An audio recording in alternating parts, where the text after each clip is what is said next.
Okay, welcome, welcome. We're getting everybody rolling in here. As you come in, if you could please just keep yourself muted. Um,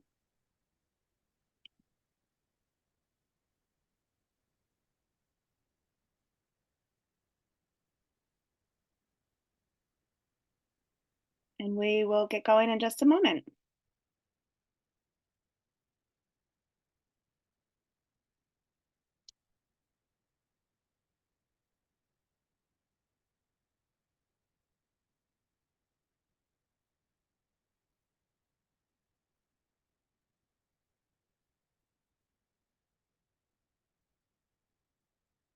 Okay, well, thank you so much, everyone, for tuning in today for this brief presentation about renting your home for the solar eclipse. Um, this meeting is being recorded, just so you know, so will also be made available to you after the close.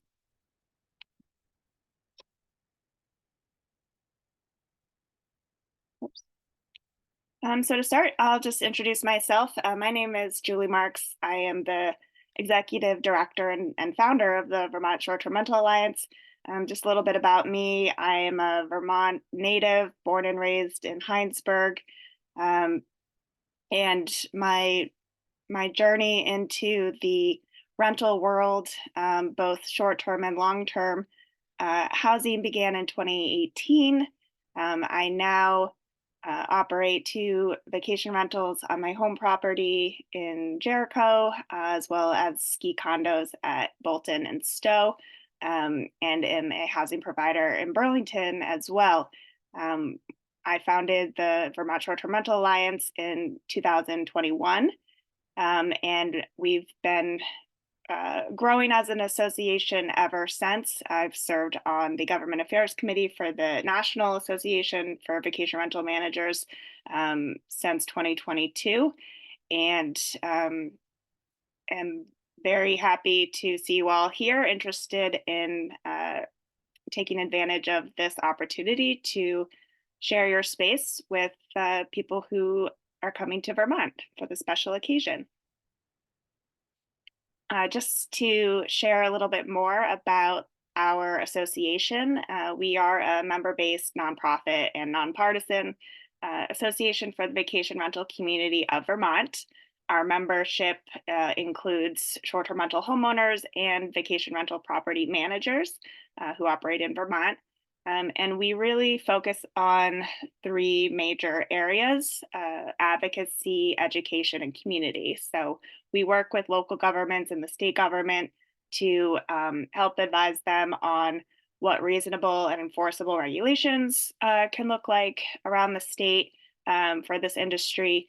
We also host a number of educational programs for our members and the general public around responsible hosting and business development. We have an annual conference that's a really great opportunity for anybody who's either new to the industry or a veteran of the industry. There's lots to be learning. There's things that change, new technologies, new rules. It's a really great opportunity to stay up to date with the latest information. So that is a really amazing event, and I would encourage anybody who's on this call and interested in continuing their education around short-term renting to be on the lookout for when our 2024 conference dates are announced. We also host a number of social events, community gatherings to kind of build that network of supportive hosts and foster new business relations between our local business owners and our vacation rental managers.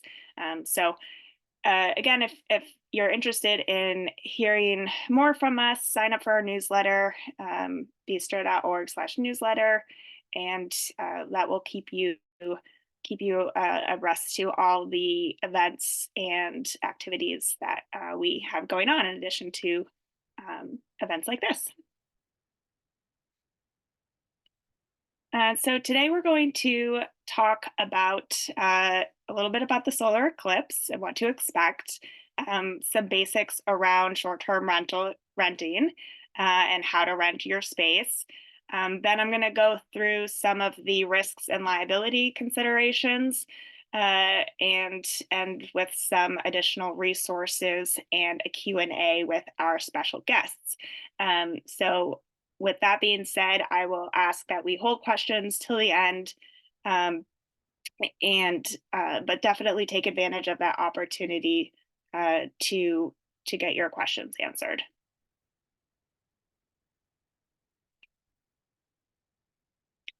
All right, so hopefully this isn't any new information. If you're here, you probably know that there is a solar eclipse passing over the northern part of Vermont on April 8th.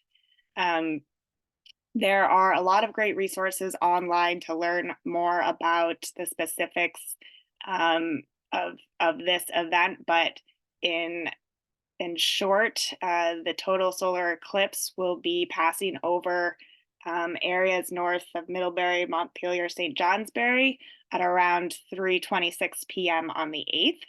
And the event will last about 3.5 minutes, with the St. Albans, Enosburg area experiencing the longest duration for totality.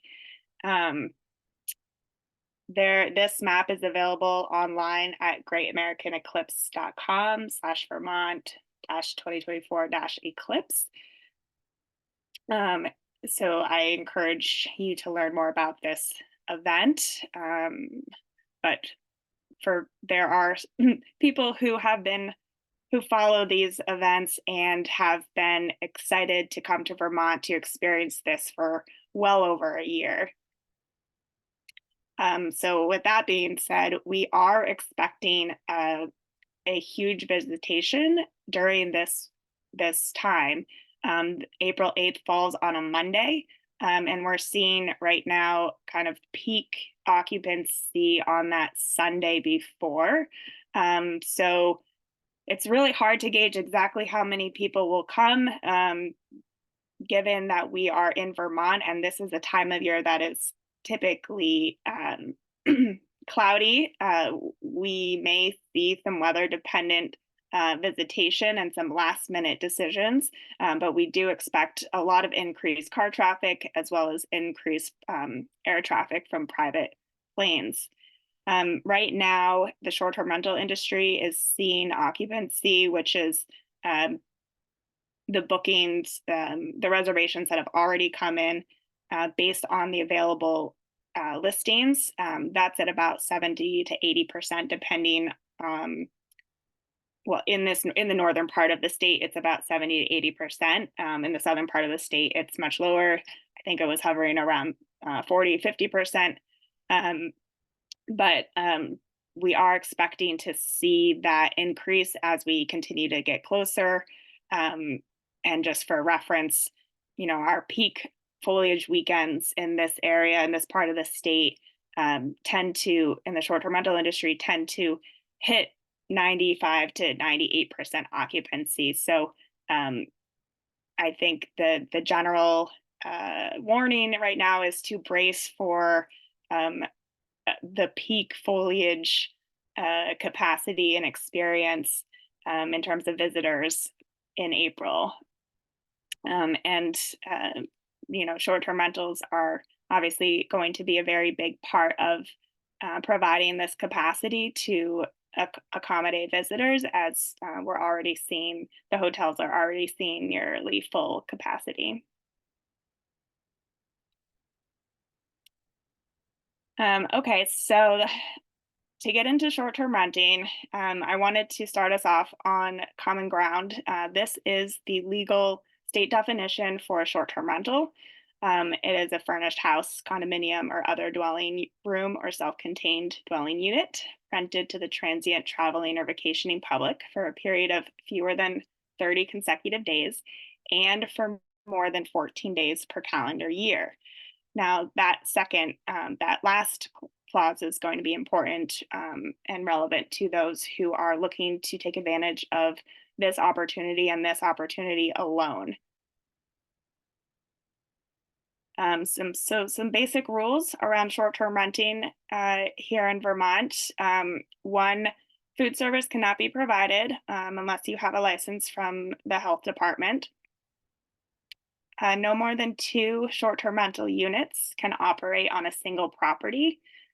So if you are renting out a room in your home and have an accessory dwelling unit that you're renting out, you still fall within the definition of a short-term rental. However, if you then add a third, say, tiny house, and you now have a complex of 3 different units that 3 different parties are able to rent at the same time, then you fall under the definition of a lodging establishment, which requires licensing from the state. So going back to that clause in the definition of rental activity that exceeds 14 days. So these rules only kick in once you rent for more than, if you're renting for more than 14 days within a calendar year. If you only rent out a couple weekends a year, doesn't add up to 14 days, then you are essentially exempt from collecting meals and rooms tax or local option taxes. You are exempt from completing and attesting to the requirements in the state issued health, safety, and financial obligations form, and other local ordinance and zoning regulations. But if you are short-term renting for more than 14 days in a calendar year, then these requirements then apply to you. So in Vermont, we have a lot of different types of short-term rental opportunities. Some of my favorites are the alternative types. These are structures and accommodations that we wouldn't typically classify as dwelling units. They take the form as yurts, tree houses, RVs, tiny homes, glamp sites, you name it. People have gotten really creative in developing these really fun experiential accommodations that people just love to come to Vermont for. But then, of course, we have our traditional townhouses, condos, family homes, mother-in-laws, ADUs, lake camps and cabins, and then, of course, rooms within one's home. And we see short-term rentals managed in essentially 2 different ways, either managed by the owner, which we call RBO, rent by owner. And this is a scenario where the host may be on or off site, and is typically advertised on an online travel agency, or what we call an OTA, and that's listing sites such as Airbnb or Vrbo.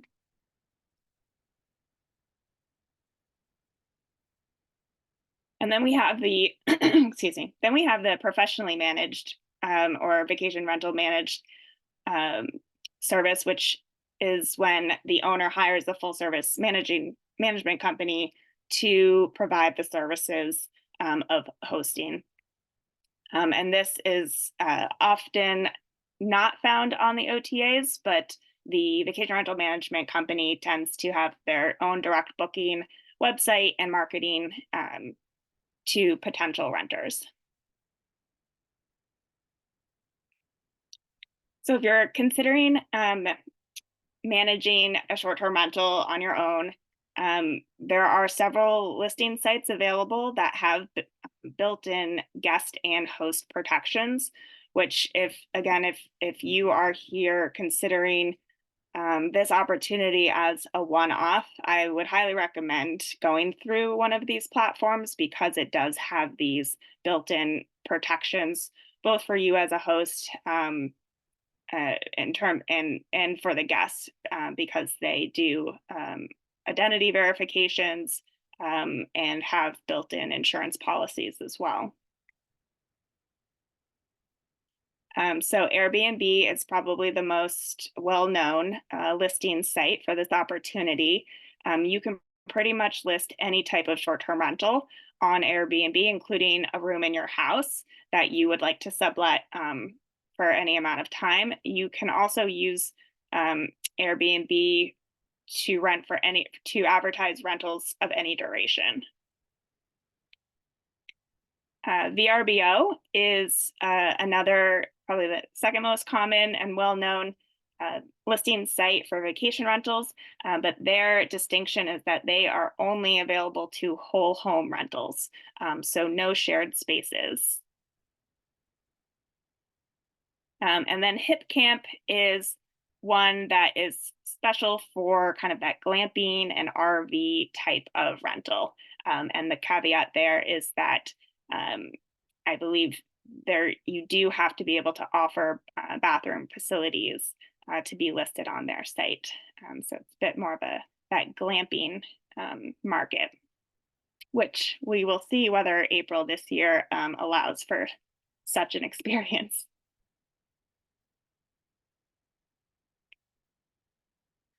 So manager managed short-term rentals, again, is when you hire a professional to manage the rental activity for you. We have several great local property management companies here in Vermont. The most commonly, you'll find the larger companies established around our ski destinations. But we also have a number of sole proprietor, small independent property managers operating around the state. If this is something you're interested in learning more about, get in contact with me after this event, and I can work to connect you with some folks who are in your area. And we also have a network of consultants who are available to assist you in kind of getting started, from furnishing and staging, taking photographs, and getting your listing and marketing set up. So depending on how hands-on you want to be in this process, you can do it all yourself easily, or you can also hire a local pro to do it for you.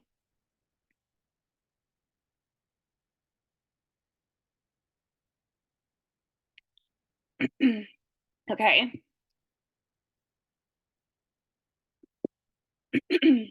Now for the scary part. The next few slides, I'm going to go over some of the considerations you might want to make before renting your home.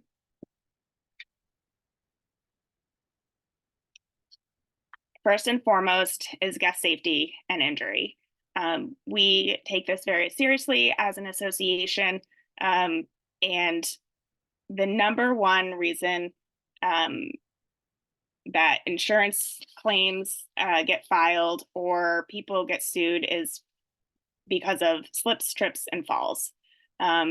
So really making sure that your space is free and clear of anything that would be a tripping hazard.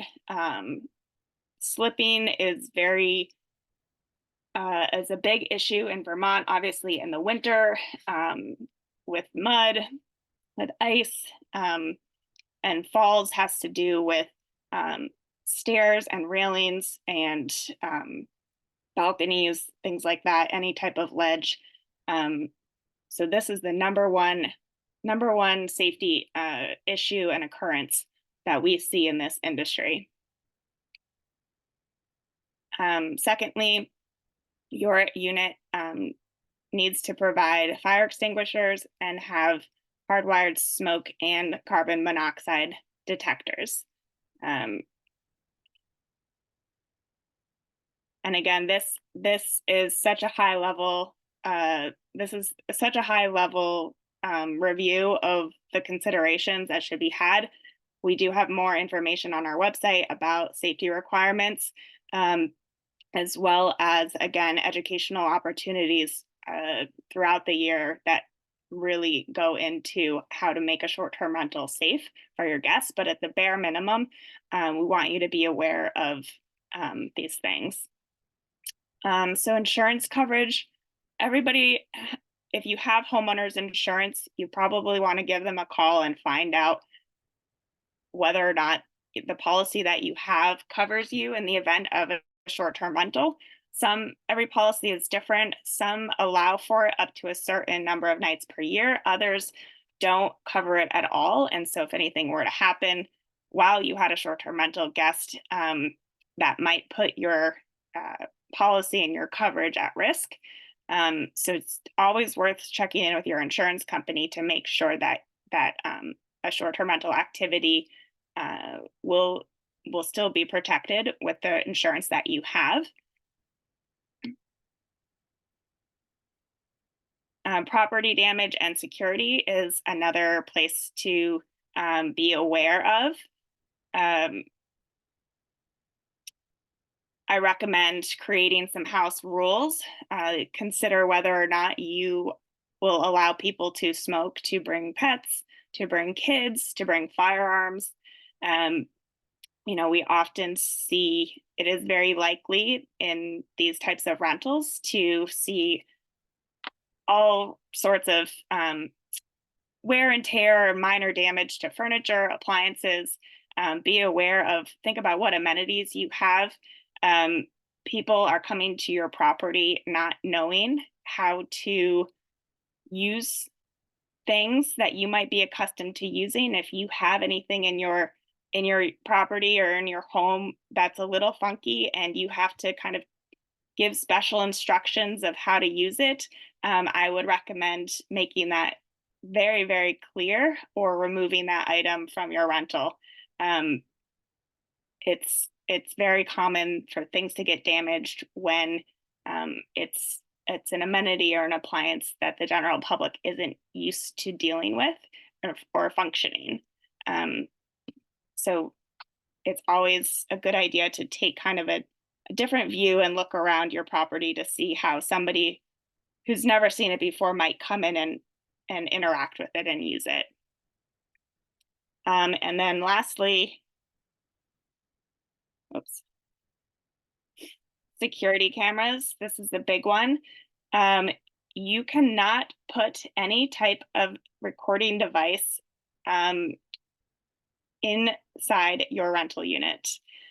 We see this a lot in sensationalized in the news. Some people, renters finding hidden cameras within their short-term rental. This is 100% illegal and unadvised. You may, however, if you're concerned about security and safety, have exterior cameras, security cameras, but that needs to be very clearly and explicitly disclosed to the guest before they arrive.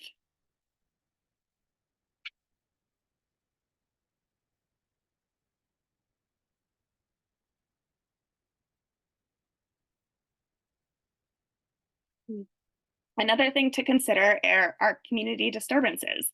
We know that we're going to see a lot of people coming to the area, and it's going to be a different experience for all of us. But we want to make sure that the impacts are minimized as much as possible. The most common community disturbances are noise, trash, and parking. So again, if you're thinking about what types of rules you're setting, think about establishing quiet hours that are communicated to your guests. Make sure you are providing adequate waste management processes or bins, collection bins for them. Guests tend to generate a lot more trash and recycling than you would on your normal day. So making sure that you have proper facilities available to them to use, instructions of how and where to dispose of trash, and information about critters and bears. A lot of folks who come up from the city aren't privy to how their trash, when left outside, can attract bears and raccoons, etc. This is April. We'll probably see bears waking up about then. So you can certainly help reduce that conflict by communicating and setting up easy mitigation efforts and management systems for your guests. And then parking, this tends to cause a lot of neighbor conflicts. So make sure you set clear expectations for your guests as to how many cars they can bring to your property, where they should park, and anything else that they should know about the street you live on, especially this time of year. We are seeing it's going to be mud season most likely. And so we are going to have to do some extra education to those folks who are coming in and not familiar with driving or recreating in mud season, so that we can make sure we're protecting our dirt roads and our recreation trails from um, all this extra use that they're going to see this time of year that they normally don't. Another thing to consider are your occupancy limits. So, and this is a good way to help control community disturbances as well. Essentially, my slide is a little delayed. Um, Essentially, occupancy is recommended to be limited due to your septic capacity and wastewater permit. This is so you don't have an issue where you're dealing with a backed up septic tank or anything like that. So this is something that's dependent on your property, but the general rule of thumb is 2 people per bedroom, and a bedroom being a sleeping space that has a minimum of 2 egresses.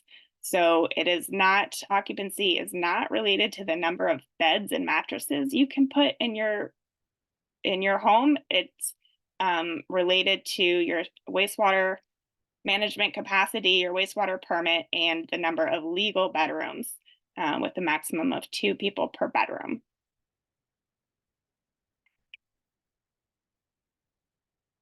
And then finally, one of the main reasons that I wanted to provide this webinar for folks and talk about these considerations is because what we've learned from other cities around the country that have accommodated these types of events in the past is that new people do come into the short-term rental market for experiences like this. And because of the algorithms on Airbnb and Vrbo, new listings tend to get prioritized over veteran listings. And so guests are coming, visitors are coming, and they're having a first time experience with a first time host. We also see new guests try short term rentals for the first time during experiences like this. They may have never stayed in a short term rental before. And so, in order to ensure that the guests are having a good experience, the hosts are having a good experience, and they don't get turned away from this entire industry because they showed up in a place that wasn't used to hosting them.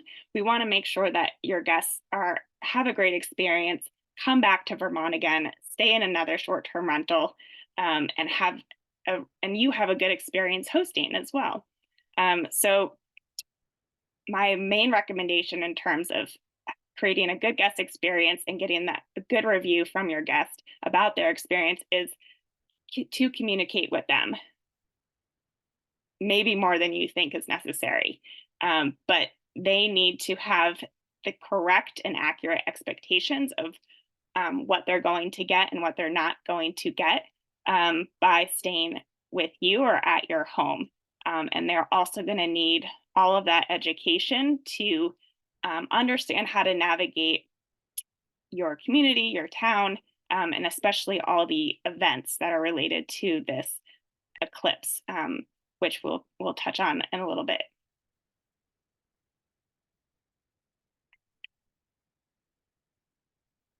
So some additional resources here for you. Rentresponsibly.org is a national network of short-term rental alliances and short-term rental hosts. They have a plethora of free articles and blogs about hosting. So they are a great resource, and that's freely available. We also have resources available to our members around hosting and an extensive resource library, which you can log into as a member of VTSTRA. And the tourism department has put together a fabulous website, really walking you through how to plan your visit and how to help your guests plan their visit and take advantage of all the amazing events that are going on even beyond this 3.5 minute experience that we will all have. So really, it's going to be a fabulous weekend, unlike anything we've ever seen before, and really happy that you're considering um, hosting uh, hosting visitors at your home. Um, so with that, I want to open it up to questions. Um, we have here with us Catherine Ingram from the Vermont Department of Tourism Marketing. She will be your resource for all things tourism and events and activities. And then we also have Karen McCarthy here. She is the owner of the Vermont Bed and Breakfast at Russell Young Farm, and also the former president of VTSTRA. And of course, I am here as well to answer any questions.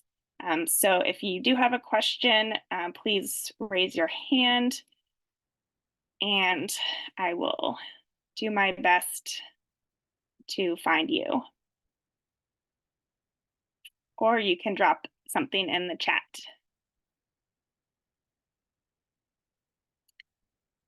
Jennifer in the chat says, what do you mean about egress from a bedroom? Most bedrooms only have one door. Do you mean the structure? So a second egress is typically a window within the bedroom of a certain dimension.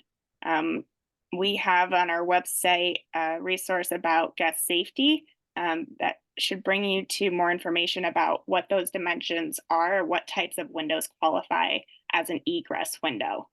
So if a bedroom does not have a window essentially large enough for a human to crawl out of, then that would be considered not a legal bedroom.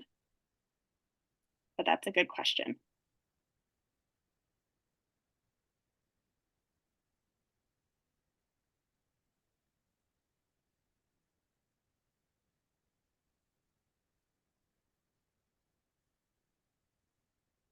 Kathy has a question. Airbnb and Vrbo say they have 1 million in liability insurance. Do we need additional insurance if our property is worth less than 1 million?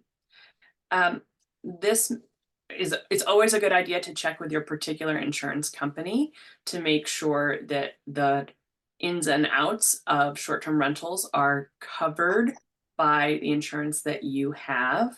And the insurance that is provided by Airbnb and Vrbo is maybe adequate, but it's always a good idea to make sure that you have an abundance of insurance covering you in the event of slips, falls, fires, any of the any of those that Julie mentioned.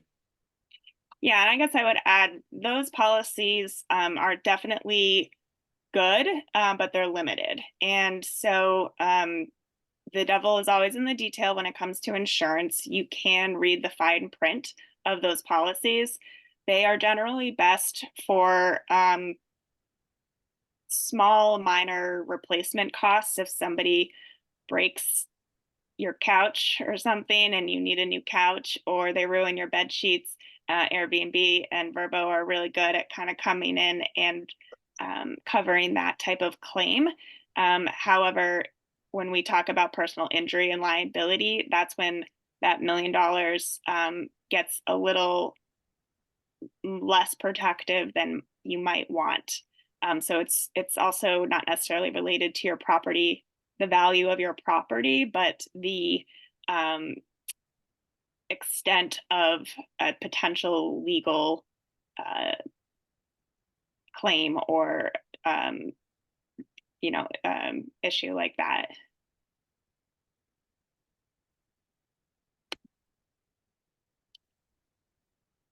Kathy asks, how do we figure out how much we can charge? That's a great question.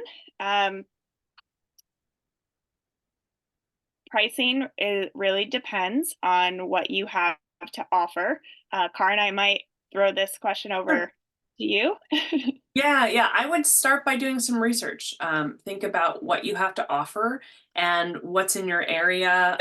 It takes, it's a good idea to take a look at what other listings are nearby, how they compare to the experience guests would have in your house and or in your property. And I think you have a responsibility when you set your price to create a really wonderful experience for guests, no matter what.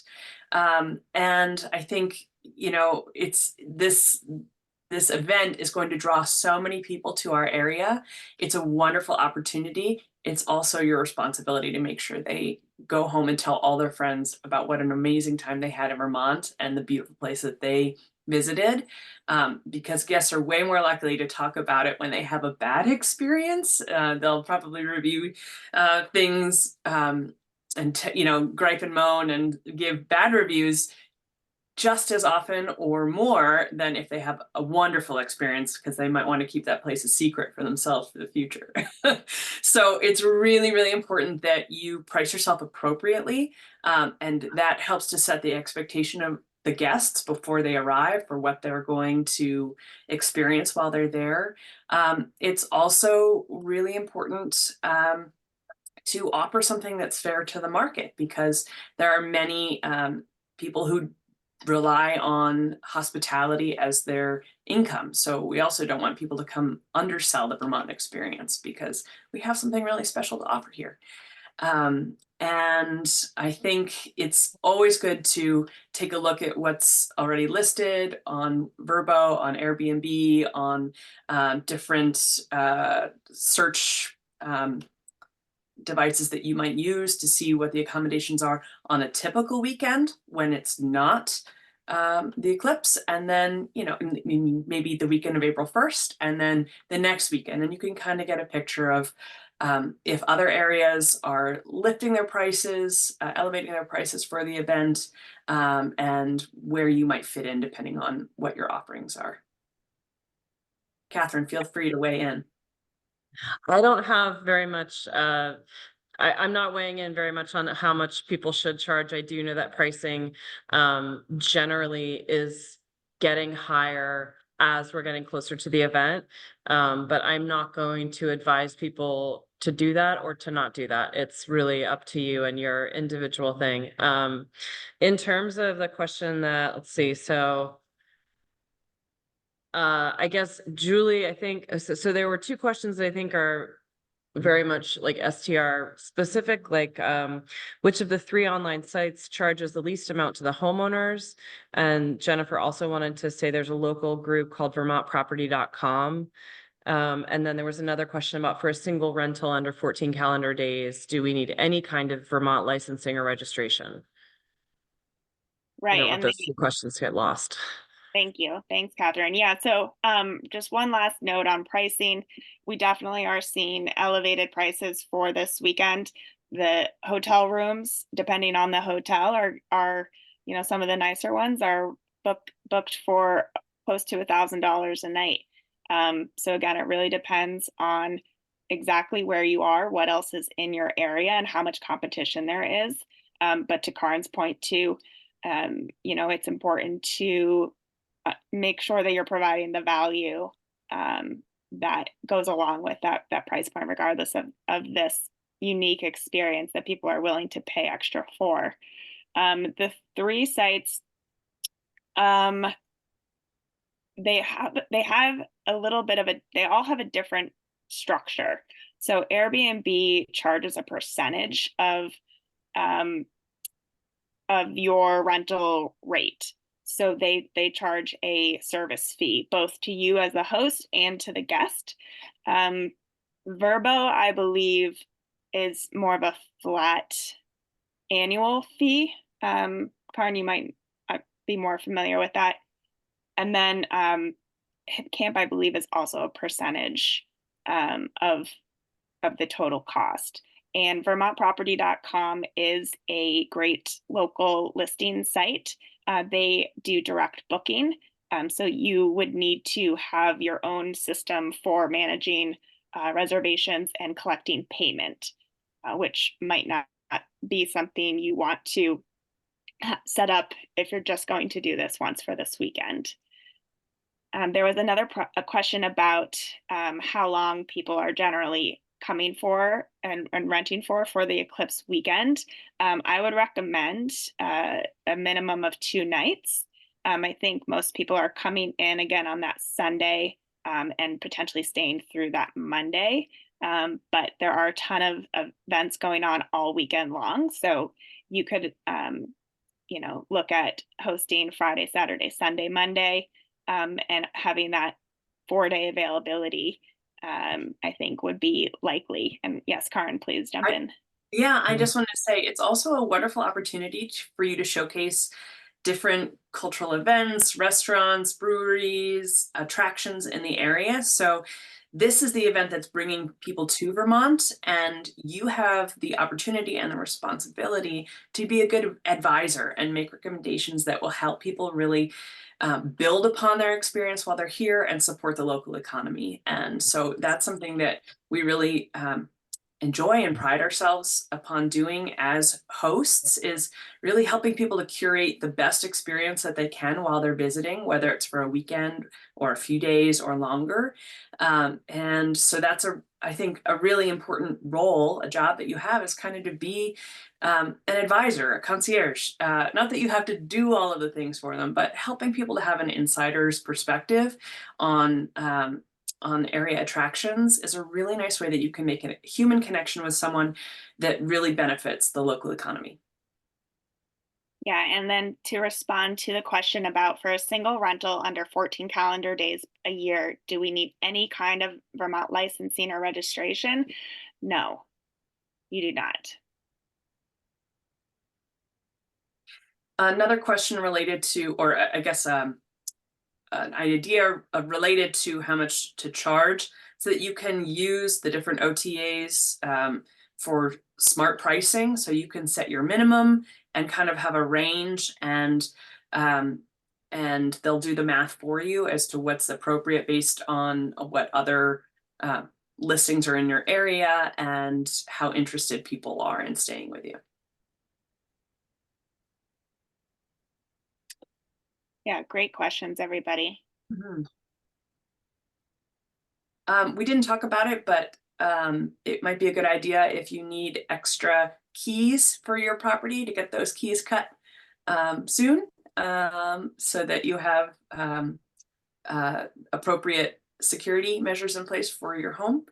The question that came in, OTAs. So yeah, it's the booking systems that manage your property for you, like Airbnb, Vrbo, HipCamp, where people would search on that site and find your property and book through that. You can either have a specific price that you list your place for, or you can opt into smart pricing.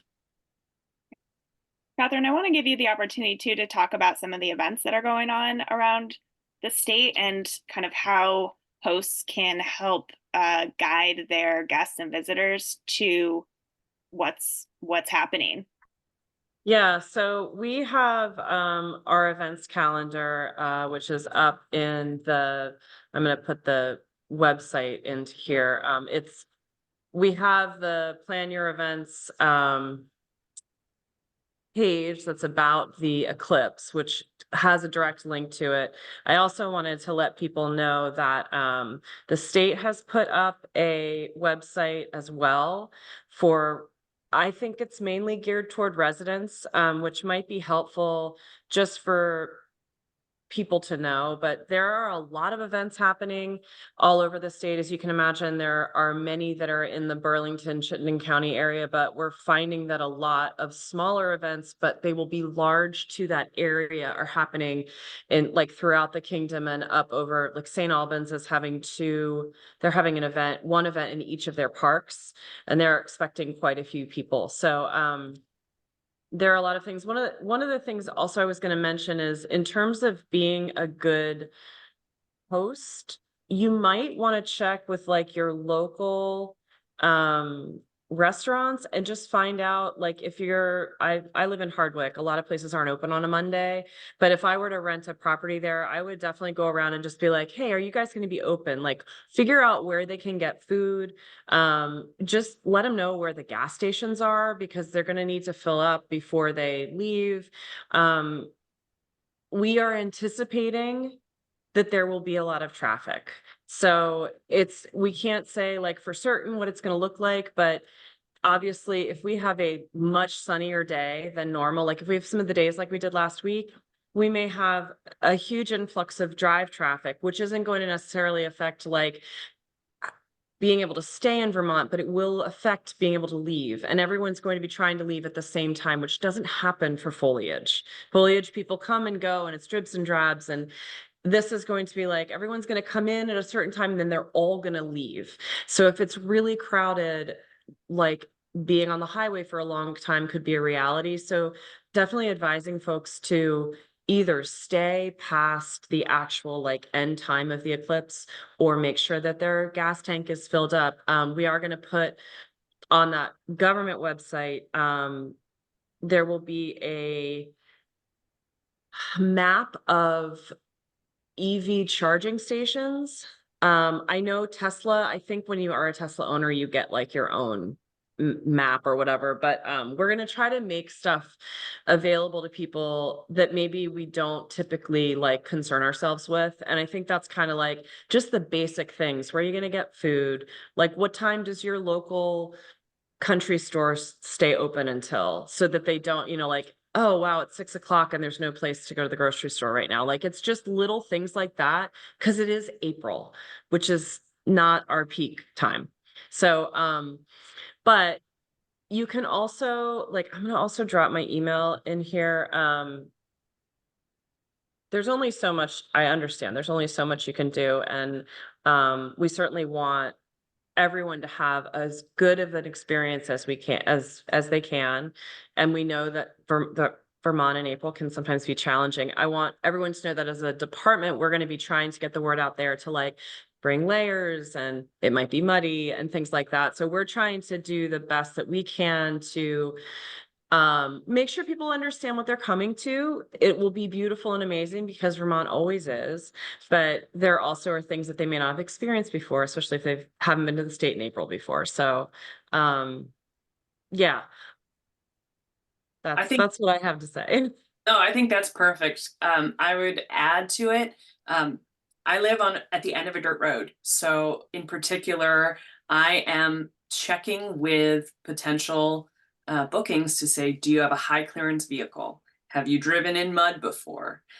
Once you come here, this is not a drive around, go on adventures back and forth on the road, because you might not be able to get back at the end of the day if you're exploring hard, or to avoid as much mud traffic as we can. And we're able to shuttle people a little bit if needed, but we want to make sure that people are opting in with full knowledge that this is a muddy road. There's the potential that it could do damage to your vehicle. And that's a choice that they're making if they choose to book with us.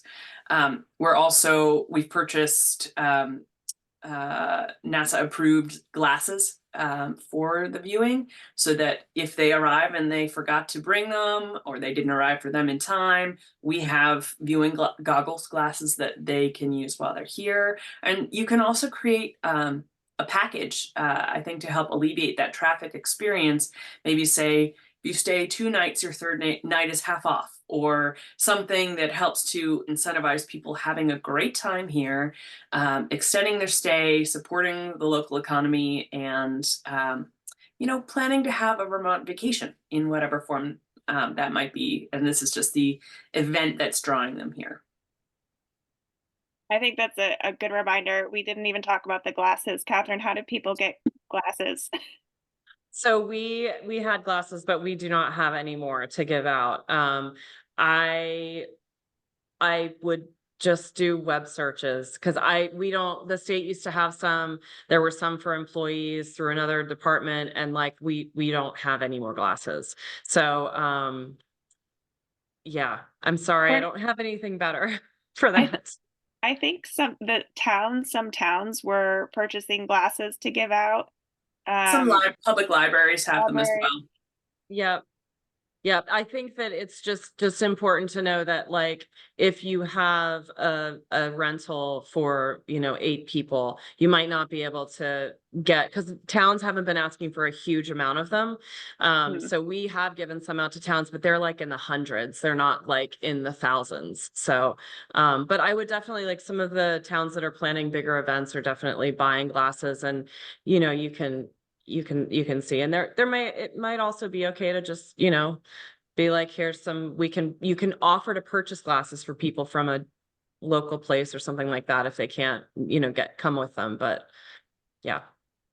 I would also just add, this is my perspective only, but I'm in the business of making memories, helping people to connect with each other, to have a wonderful time, and for them to have a lifetime of opportunities to say, remember that time when we were in Vermont? Let's go back.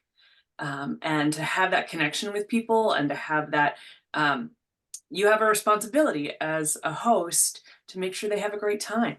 And we want them to be safe, we want them to be happy, and we want them to tell all their friends, and to think about coming back again and again, because that's what helps us to support the tourism in Vermont and all of the local businesses that we love.